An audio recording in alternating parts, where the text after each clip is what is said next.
All right, very happiest morning, everyone. So let's begin the analysis of the Hindu newspaper. So let's begin the analysis. 114 seats, migrant quota cleared for J&K Assembly.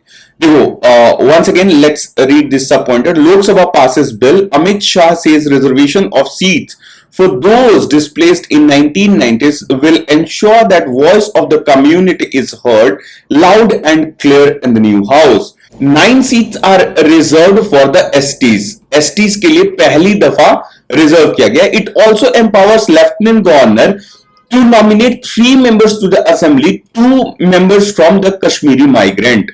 Total 3 member जाएंगे nomination के through nomination है ना. 2 उसमें से कौन होंगे? Kashmiri migrants होंगे. और एक जो है ना, एक उसमें एक कौन होगा? जो पीओके से डिस्प्लेस होकर के आया हुआ है और इंडिया में रेसाइड कर रहा है, पाकिस्तान ऑक्यूपाइड कश्मीर से. 2 तो कश्मीरी माइग्रेंट जो कश्मीर से निकल करके other parts of the country में गए हैं, और एक seat for the person displaced from PoK and that person is residing currently in India. ठीक है. Kashmiri migrant community with nominee being one of the nominee being woman and 1 member from among people of POK who took refuge in India following the wars with Pakistan in 1947, 65 और 71. कभी भी वो बस India में migrate किया होना चाहिए. ठीक है. वो ऑल्सो एक उसमें रिजर्वेशन बिल जो था ना ओरिजिनल वाला, उसमें जो है ना weak and underprivileged classes social caste लिखा हुआ था, उसको रिप्लेस करके उन्होंने अदर बैकवर्ड क्लासेस कर दिया. This is what has been covered in this news article in detail. ठीक है कि 2 बिल आए हैं, यहां पे उन दोनों बिल के बारे में चर्चा किया गया है. उसके बाद कश्मीरी माइग्रेंट्स को रिजर्वेशन मिला है फ्रॉम पीओके, और उसके बाद 114 सीट कर दिया गया है. राइट. उसके बाद बोलता है the responding to the statements made by opposition that abrogation of article 370 of the constitution in J&K could not put an end to terrorism. जिसपे कि union home minister Amit Shah ने बोला कि ऐसा तो हमने कोई कमेंट क्लेम किया ही नहीं है कि आर्टिकल 370 हट जाएगा तो क्या होगा, वहां पे टेररिज्म जीरो हो जाएगा. ऐसा नहीं किया है. लेकिन उन्होंने फर्दर बोला कि zero terror plan formulated 3 years ago will be 100% implemented by 2026. तो 2026 तक गवर्नमेंट का टारगेट है कि जीरो टेरर हो जाए. कहां पे? जम्मू एंड कश्मीर में. राइट. उसके बाद he said that reservation of seats for Kashmiri migrants who were displaced from their own homes in 1990s will ensure that the voice of the community is heard loud and clear in the J&K assembly, and if any such crisis arises in future they are able to stop it. Okay? The reorganization bill increases the total number of seats in J&K assembly from 107 to 114 with reservation of 9 seats for the scheduled tribes for the first time. It also empowers Lieutenant Governor to nominate 3 members in the assembly, 2 from Kashmiri migrant community, including 1 woman. मतलब 2 लोग Kashmiri migrant में से होंगे, 1 woman 1 man होगा. ठीक है. And the third being representative of people from POK who took refuge in India following the wars with Pakistan in 1947, 65 और 71. 3 war हुए हैं. तीनों में से किसी एक वॉर में अगर वो माइग्रेट होकर के इंडिया में आकर के रिसाइड कर रहा हो तो उसको हम लोग एक नॉमिनेशन देंगे. ठीक है. ये बहुत ही आप सोच भी नहीं सकते हो. It is one of the most impactful legislation that has come. इन्होंने बहुत बढ़िया से दिमाग लगाया है. देखो पहले क्या होता था ना कि वहां के विधानसभा में जो लेजिस्लेटिव असेंबली है, वहां पे ना कुछ सीट्स जो है ना, जो पीओके वाले थे, जो पीओके वाले सीट्स थे, वो वेकेंट रहते थे. वो क्या रहते थे? वेकेंट रहते थे. उन सीट को उनका कोई रिप्रेजेंटेशन नहीं होता था. अब इन्होंने वहां पे इलेक्शन अभी कराया नहीं जा सकता है due to of course the practical problems that we are having as of now. उनका कोई भी इलेक्शन अभी हम लोग कंडक्ट करा नहीं सकते हैं. लेकिन उस टेरिटरी पे हम क्लेम तो करते ही हैं कि वो हमारा पार्ट है, that is our part of the territory. तो उसको इन्होंने रिजर्वेशन के थ्रू पीओके को रिप्रेजेंटेशन दे दिया. उसको क्या किया? रिजर्वेशन के थ्रू उसको representation दे दिया, which will lead to a huge impact. उसको हमने representation दे दिया. आर्टिकल 370 हटाने के बाद ये क्लेम किया जा रहा था कि जम्मू एंड कश्मीर से भारत सरकार का होल्ड खत्म हो जाएगा, which has not happened. Number 1. Number two, now the Indian government is eyeing on POK. The EAM Jaishankar has already commented कि हम लोग POK को बात होगी अगर पाकिस्तान से तो POK पे बात होगी, ठीक है। अब पीओके को इन्होंने रिप्रेजेंटेशन दे दिया है। Now this is a systematic way to take a territory or make claim on a territory, right? और इंडिया का हमेशा से स्टैंड यही रहा है कि Jammu and Kashmir including PoK is integral part of India. PoK को हम अभी भी इंडिया का पार्ट दिखाते हैं और जो लोग नहीं दिखाते हैं उनके अगेंस्ट हम एक्शन लेते हैं। बहुत सारे इंटरनेशनल ऑर्गेनाइजेशंस है जो इस डिस्प्यूट में मजे लेते हैं और वो लोग पीओके को इंडिया का पार्ट नहीं शो करते हैं, जिसके कि इंडिया उनके अगेंस्ट एक्शन भी लेता है, right. Now it is asking us to head on page number 12, we will head on that page, right. ये वही कह रहा है कि अदर बैकवर्ड क्लासेस कर दिया गया यहां पे, है ना। 2004 Act pertains to reservation in appointment and admission in professional institutions for the members of scheduled caste, scheduled tribes and other socially and educationally backward classes. Mr. Shah said that opposition's contention that law cannot be amended as the principal act passed on August 5, 2019 is under challenge in Supreme Court does not hold ground as the apex court has not stayed the implementation of the act. He said there is status quo. देखो ये कल हमने discuss किया था और कल वाले article में मैंने बोला था कि the Home Minister has not replied to the opposition's contention that you cannot bring in amendment because the law is already under scrutiny, under judicial scrutiny, right? But today the Home Minister has answered, replied to that contention, saying that the Supreme Court has not stayed the implementation of the act. They are just taking or making an scrutiny or analysis of the act. जिस दिन वो stay लगाएंगे उसके बाद हम amendment नहीं लाएंगे, ठीक है। उसके बाद उन्होंने बहुत सारे पॉलिटिकल क्लेम किए कि पंडित नेहरू ने हिस्टोरिकल ब्लंडर किया by taking Kashmir issue to the United Nations and also agreeing to the cease fire when army was winning the war, तो that he says as historical blunders, right. उसके बाद बस बाकी सारी पॉलिटिकल चीजें हैं और लोगों ने कमेंट किया उसके ऊपर, ठीक है। तो ये पूरा का पूरा एक न्यूज है, एक आर्टिकल है और ये बहुत ही इंपॉर्टेंट बिल है ऑन कश्मीर। और जम्मू एंड कश्मीर पे अगर क्वेश्चन आता है, आर्टिकल 370 पे अगर क्वेश्चन आता है या कुछ भी उस रिलेटेड अगर क्वेश्चन आता है तो you have to be prepared, ठीक है। Alright, moving on to next news. The government needs latitude to make peace, says CJI. ये वाला न्यूज ना कल हमने पढ़ा था असम के कॉन्टेक्स्ट में, राइट। वी नो कि असम के कॉन्टेक्स्ट में कुछ कुछ चीजें चल रही हैं, वहां पे पिटिशंस फाइल्ड हुए हैं, पिटिशंस हैव बीन फाइल्ड और उस पिटिशन में ये कहा गया है कि वहां पे ना डेमोग्राफी जो है ना बहुत ज्यादा चेंज हो गई है, ठीक है। डेमोग्राफी हैज चेंज्ड बिकॉज हमने इमिग्रेंट्स को कुछ मटेरियल बेनिफिट्स दिए और इसकी वजह से क्या हुआ ना कि वहां पे जो है ना वो इनफ्लो इमिग्रेंट्स का बहुत ज्यादा बढ़ गया और उस इनफ्लो की बढ़ने की वजह से क्या हुआ, उस इनफ्लो के बढ़ने की वजह से वहां पे डेमोग्राफी पे इंपैक्ट पड़ा है। Look, before I elaborate this news further you need to understand what is the underlying contention, ठीक है ना।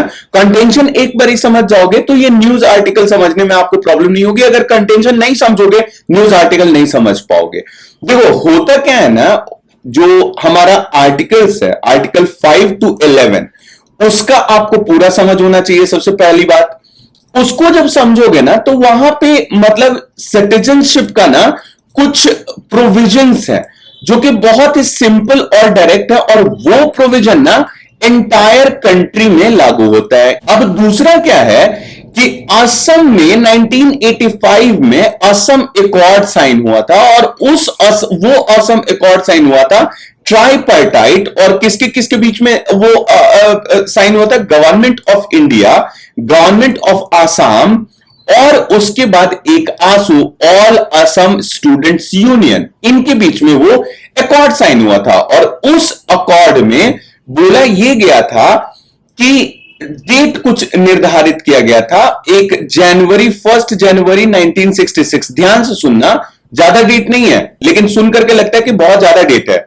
और दूसरा 1 जनवरी 1966 और दूसरा 25 मार्च 1900 25 मार्च 1974, ठीक है, सॉरी 74। अब उस अकॉर्ड में बोला यह गया कि जो लोग भी 1 जनवरी 1966 के पहले आए होंगे उनको इंडियन सिटीजनशिप मिल जाएगा।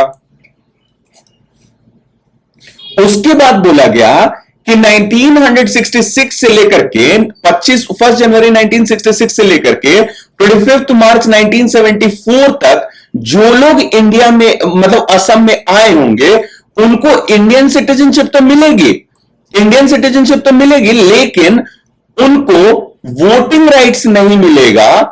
कब तक? For 10 years. वोटिंग राइट नहीं मिलेगा फॉर 10 ईयर्स, ठीक है, 10 साल तक उनको वोटिंग राइट्स नहीं मिलेगा। नंबर 2, ठीक है, पहला नंबर कि 1 जनवरी 1966 के पहले जो आया था उसको मिल जाएगा इंडियन सिटीजनशिप।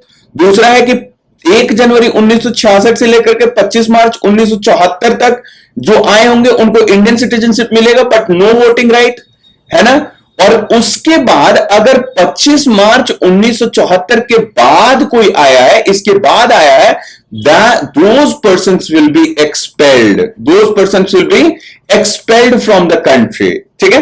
तो ये कंटेंशन ये शो किया गया है, कंटेंशन ये शो किया गया है कि इनको ये जो प्रिविलेज दिया गया, ये जो प्रिविलेज दिया गया ये सिर्फ और सिर्फ असम में दिया गया। देखो कंटेंशन देखो, पहले तो कि ये सिर्फ और सिर्फ असम में है, तो ये उनका कंटेंशन है पिटिशनर का कि सिर्फ असम में, मतलब कि ये डिस्क्रिमिनेशन है अमंग द स्टेट्स। बहुत ही अच्छा पॉइंट रेज किया गया है कि this is discrimination against the states, क्योंकि ये वाले प्रोविजन सारे स्टेट में लागू नहीं है, इंटायर कंट्री में लागू नहीं है। This is implemented only in Assam. तो that you have to remember, that is the first point. And the next point is कि ये लोग जो एक्स्ट्रा बेनिफिट जो इनको दिया गया कि जो 1 जनवरी 1966 के पहले आए थे उनको दे दिया जाएगा, या जो 25 जो उसके बीच में आए थे उनको दे दिया जाएगा, वोटिंग राइट्स 10 ईयर्स के बाद उनको देंगे, तो वो भी मतलब उसमें भी कोई दिक्कत नहीं है। तो इनका जो पिटिशनर है उनका कहना है कि ये जो आपने एक्स्ट्रा एडेड बेनिफिट्स इनको दिए उसकी वजह से क्या हुआ, फ्लो ऑफ इमिग्रेंट्स बहुत ज्यादा बढ़ गया, जिसकी वजह से असम का जो है वो डेमोग्राफी जो है दैट हैज बीन इंपैक्टेड। तो आई होप कि ये वाला कंटेंशन आप समझ गए, और इसी चीज को इंप्लीमेंट करने के लिए ये जो चीजें समझाई ना कि 1 जनवरी 1966 के पहले जो आएंगे होंगे उनको इंडियन सिटीजनशिप दिया जाएगा, 1 जनवरी 1966 से 25 मार्च 1974 तक के बीच में जो आएंगे उनको भी दिया जाएगा, लेकिन वोटिंग राइट्स 10 इयर्स के बाद मिलेगा। इसी को इंप्लीमेंट करने के लिए ना section 6A was incorporated into Citizenship Act 1955।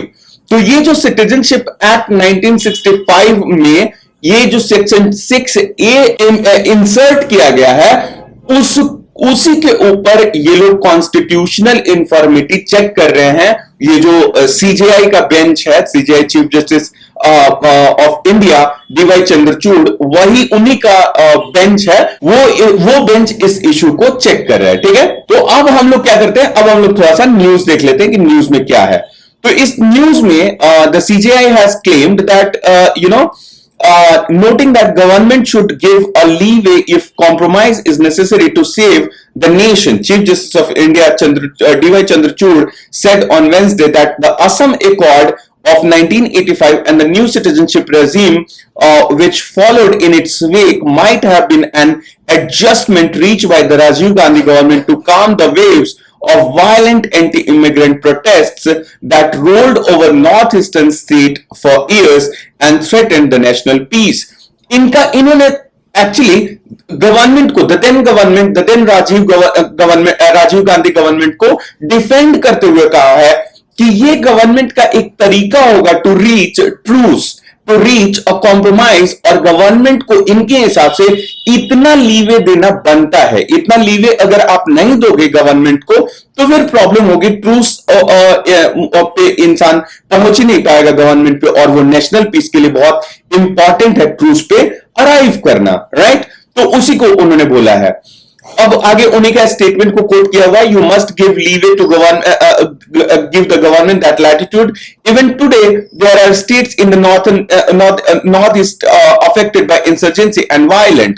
violence. Chief Justice Chandrachud, heading Constitution Bench, observed. The bench was hearing a series of petitions filed by indigenous groups from Assam, right? The petitions filed by indigenous groups from Assam, which have challenged Section 6A of the Citizenship Act. The petitioner, represented by senior advocate Shyam Diwan, claimed the provision became beacon for more foreign infiltration into Assam, leading to the destruction of the local cultural identity. That became the beacon. 6A को जो आपने insert किया, इसको implement अपने Assam accord को implement करने के लिए, that became beacon for the foreign infiltrators to enter into Assam and impact their or destroy their local cultural identity. Not justified is the heading. Mr. Diwan said the justification that there was violent political agitation leading to a political settlement was not sufficient basis to single out Assam for implementing an entirely new citizenship regime under Section 6A. तो उनका कहना है कि ये justification जो आप दे रहे हैं चीफ जस्टिस साहब, ये एक्सेप्टेबल नहीं है, क्योंकि वहां पे एकदम न्यू सिटीजनशिप रेजिम आप इंप्लीमेंट कर रहे हैं ना. Illegal immigration into Assam has been rewarded with the benefits of Indian citizenship. Obviously, every compromise made is never perfect. The state of Assam was riven with strife at the time. Does the government arrive at this compromise to bring peace for Assam, to allow the strife-ridden state to continue in its path of violence merely because of the compromise may discriminate among states? These are vexed issues. Any solution found can be inexact one, the CJI asked Mr. Diwan. But senior lawyer argued that Section 6A was discriminatory in itself. ठीक है, तो ये मतलब उन लोगों के बीच में बहुत ही अच्छा, बहुत ही बढ़िया आर्ग्यूमेंट है कि अपने दोनों साइड अपना एक argument, chief justice DY Chandrachud ने भी बहुत ही अच्छा आर्ग्यूमेंट किया कि उस समय पीस को, ट्रूस को, struggle truce struggle, that should be the approach. But यहां पे गवर्नमेंट को वो डिफेंड कर रहे हैं कि ट्रूस पे अगर पहुंचना पड़ रहा है, फॉर एन इंस्टेंस इसको हम लोग रिलेट कर सकते हैं इजराइल पैलेस्टीन ट्रूस से भी, राइट? तो उससे जब आप इंपैक्ट करोगे, इसको रिलेट करोगे, तो आपको समझ में आएगा कि ट्रूस पे पहुंचना कितना इंपॉर्टेंट होता है. तो उन्होंने डिफेंड किया, बट साथ में मिस्टर दीवान ने आर्ग्यू किया अपने एंड का कि ये डिस्क्रिमिनेटरी है and we can not tolerate this, right? Good. Now moving on to the next. ये एक न्यूज है. Teen murders sister for falling in love with the SC man. This is not very important from our examination point of view, but we can write whenever the SC ST thing comes into question or vulnerable section वाला thing comes into question, तो आप वहां पे इसको लिख लेंगे कि आज भी डिस्क्रिमिनेशन है. टीन भी इतना ज्यादा अभी इंपैक्टेड है, जैसे हम लोग बोलते हैं ना कि टीन, ये बच्चा जो है ना 17 ईयर ओल्ड बॉय है, तो 17 मतलब कि उसका जन्म कब हुआ होगा? He must have born after 2006, right? तो सोचो कि 2006 में he is born and even he is impacted by this kind of ideology और साइकोलॉजी कि एससी मैन के साथ if she has fallen in love with means that is derogatory. तो ये गलत है और अभी भी हम लोग एजुकेशन लेवल में शायद उतना ज्यादा मतलब इम्पैक्ट नहीं कर पा रहे हैं बच्चों को. Moving on to the next news, and the next news is DMK MPs remarks on Hindi heartland states royals Lok Sabha. BJP wants Stalin also to apologise. Now you see, ये कल भी न्यूज आया था बट मैंने कवर नहीं किया था, मुझे लगा बस ऐसी छोटी छोटी इंसिडेंट्स होते रहती हैं. बट आज चूंकि लोकसभा में भी ये रेज हुआ है और ये करंट इशू है, ये बहुत ज्यादा चल रहा है, तो इसको हम लोग को ध्यान रखना चाहिए, है ना. देखो क्या था कि हिंदुइज्म के अगेंस्ट ना डेरोगेटरी रिमार्क्स लोग पीपल आर मेकिंग, और उसके रिलेटेड ना ये ना यूपीएससी के लिए एक क्वेश्चन भी हो सकता है. आपको इस बात का ध्यान रखना है क्योंकि UPSC is also shifting itself, और जो भी ये इश्यूज चल रहे हैं उन सारे पे UPSC can ask you in any form, right? तो इसमें क्या है कि in the past we have seen starting from MF Husain to recently Udhayanidhi Stalin, और उसके बाद अभी रिसेंटली सेंथिल कुमार ने कमेंट किया हिंदुइज्म के ऊपर. तो ये इतने डेरोगेटरी कमेंट्स हो गए ना कि जो पार्टी इन सब चीजों से एसोसिएट करती थी, वो खुद इन सारे इश्यूज में इंडल्ज थी, आज के डेट में वो पॉलिटिकल पार्टीज भी इन सारे मुद्दों से डिस्टेंस कर रही है। For example, Samajwadi Party has made a statement, stop baiting Hinduism, right. अब यहां पे इन्होंने मतलब अच्छी चीजें लिखी है इन्होंने। Samajwadi Party on Wednesday criticized the DMK, asking if the ruling party of Tamil Nadu had abandoned the Hindu religion.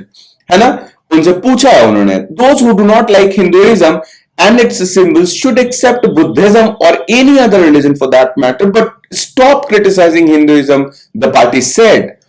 If someone makes fun of religion of Islam, the Muslim community protects its religion and is ready to sacrifice its life. On the other hand, some Hindus are making fun of their gods and goddesses, Vedas, Puranas, culture and traditions every day, wrote IP Singh, a close aide of SP President Akhilesh Yadav on X, formerly Twitter. He added, DMK leaders are saying derogatory words every day. Have they abandoned Hindu religion? There should be strict law on this criticism. Otherwise the dignity of Hindu religion will be destroyed. तो आपके पास ना ये derogatory के remarks की ना favour में और against में, दोनों में आपके पास पॉइंट्स होने चाहिए, favour and against, because this is the issue that is on going in the country, right. So that will be all in this news. और इसी के ऊपर पेज नंबर 12 पे भी यही सारी चीजें वहां पे दी हुई हैं कि बहुत ज्यादा मतलब वो चल रहा है, वो लोग उनसे माफी वाफी मांगने की बात कर रहे हैं, चीफ मिनिस्टर को अपोलोजाइज करने के लिए बोल रहे हैं एंड सो ऑन। ठीक है, तो आप इस चीज को ध्यान रखेंगे। Alright, good. नाउ स्टेट्स वाले पेज पे आते हैं, तो उसपे हम लोग देखते हैं protest rock after killing of करनी सेना chief, the governor calls Amit Shah. यहां पे क्या है ना, ये आप लोग जानते होंगे, श्री राष्ट्रीय राजपूत करनी सेना के जो चीफ थे, उनका मर्डर हो गया है, उनके घर में घुस करके गोली मार दी गई है, तो उसके रिलेटेड वहां पे प्रोटेस्ट चल रहा है। Not very important from examination point of view. This one is important, the Punjab governor reserves bill for presidents not. Now यहां पे अब ये इशू आपको पता है कि चल रहा है, आर्टिकल 200 पे चल रहा है। पिछले न्यूज़पेपर एनालिसिस में मैंने कवर भी किया हुआ है आर्टिकल 200 इन डिटेल, और सुप्रीम कोर्ट का उस पर क्या फर्दर जजमेंट्स रहा है, वो सारी चीजें हमने डिस्कस करी हुई हैं। ना यहां पे ना 3 बिल्स ना पेंडिंग है, जो गवर्नर साहब हैं उनके पास, Sikh gurdwara amendment bill, the Punjab universities amendment bill, the Punjab police amendment bill. Sikh gurdwara amendment bill में ना, इसमें उनको कुछ नहीं, they just want to free the right to telecast the Gurbani, और उसको फ्री करने के लिए वो लोग ये बिल लेकर के आए हैं। दूसरा जो है Punjab University laws amendment bill, ना ये वाला इंपॉर्टेंट है, और इसी के लिए मैंने ये वाला न्यूज कवर करने का डिसीजन लिया था। वाई? बिकॉज 3 स्टेट का ऑलरेडी, 2 स्टेट का मैंने ऑलरेडी बता दिया, तमिलनाडु, केरला, और अभी ये ये पंजाब हो गया। ये तीनों स्टेट ने सेम चीज पे बिल बनाया है, और वो बिल है कि गवर्नर को रिप्लेस करना है, और चीफ मिनिस्टर को ना, सीएम को बनाना है क्या, चीफ मिनिस्टर को बना दो चांसलर। ठीक है, chancellor should be the chief minister of the state. This is what they are bringing. तो ये आप ध्यान रख लेना कि चांसलर जो है वो गवर्नर को होना मांगता है या फिर वो चीफ मिनिस्टर को होना मांगता है। ये एनालिसिस आपके पास होना चाहिए, दोनों में प्रो और अगेंस्ट में आपका पॉइंट्स आपके पास रेडी रहने चाहिए। ठीक है ना, तो ये एक इंपॉर्टेंट पॉइंट है, and that is the reason I covered this news. Now moving on to the next news, and that is India reminds Myanmar to return to federal democracy.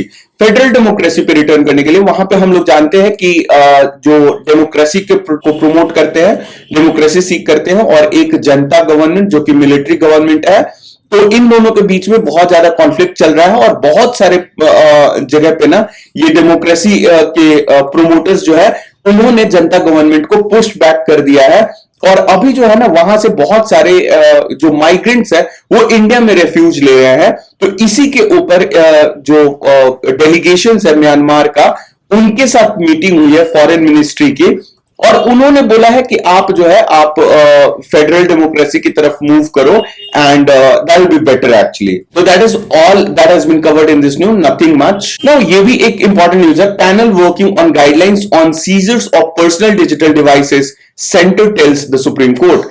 तो क्या होता है ना कि जब भी सिक्योरिटी एजेंसीज जो है रेड मारती है कहीं पे, तो वो क्या करते हैं, डिजिटल डिवाइसेस को ना सीज कर लेते हैं. और इसी के ऊपर कुछ प्रोफेसर्स और जर्नलिस्ट ने ना केस फाइल किया है सुप्रीम कोर्ट में. और सुप्रीम कोर्ट कह रहा है गवर्नमेंट को कि आप कुछ ऐसा गाइडलाइन लेकर के आओ कि ये सीजर ना हो पर्सनल डिजिटल डिवाइसेस का, या उसका अगर सीजर होता है तो किस तरह से आप वो फॉलो अप करेंगे इस चीज पे. तो सेंटर ने बोला कि हम लोग ड्राफ्ट कर रहे हैं. सुप्रीम कोर्ट ने उनको बोला कि आप 2 साल से यही कर रहे हैं, from 2 years you have not drafted the guidelines. तो आप एक डेडलाइन दीजिए कि हाँ कब तक आप इसको गाइड करेंगे. और जो पिटिशनर है उन्होंने क्लेम किया कि ये राइट टू प्राइवेसी को ना वायलेट करता है. कोई भी मेरे घर में आता है और मेरा डिजिटल डिवाइस ले लेता है, मेरे फाइल्स को देखता है, बाकी सारे पर्सनल डिटेल्स को चेक करता है, which is wrong. That is an attack on the privacy. ठीक है, तो this is what has been covered in this news. The next news is कि यहां पे एक अपडेट है कि AICTE जो अभी तक इंजीनियरिंग और पीजी का कोर्सेज देखता था, MBA वगैरह देखता था, अब BCA and BBA will also come under AICTE only. That will be all in this news. That's all. This is just an update. आपको अपडेटेड रहना इंपॉर्टेंट है. ये नेक्स्ट है, move away from colonial mindset, encourage use of भारतीय languages, NCERT. वही India versus Bharat का जो debate चल रहा था उसके ऊपर NCERT ने बोला है कि हम लोग भारतीय लैंग्वेजेस को प्रमोट कर रहे हैं. अगर इंडिया की जगह भारत, जो कि दोनों ही कॉन्स्टिट्यूशन में लिखा हुआ है और interchangeably it can be used, तो उसके ऊपर उन्होंने बोला है कि हम लोग जो है कोई भी लैंग्वेज हम लोग को प्रमोट करना चाहिए, भारतीय लैंग्वेज को. Why to make so much of fuss on the issue. ठीक है, जिसपे कि communist party of India member P. Santosh Kumar said that the India versus Bharat debate is artificially created to polarise opinion and divide the people.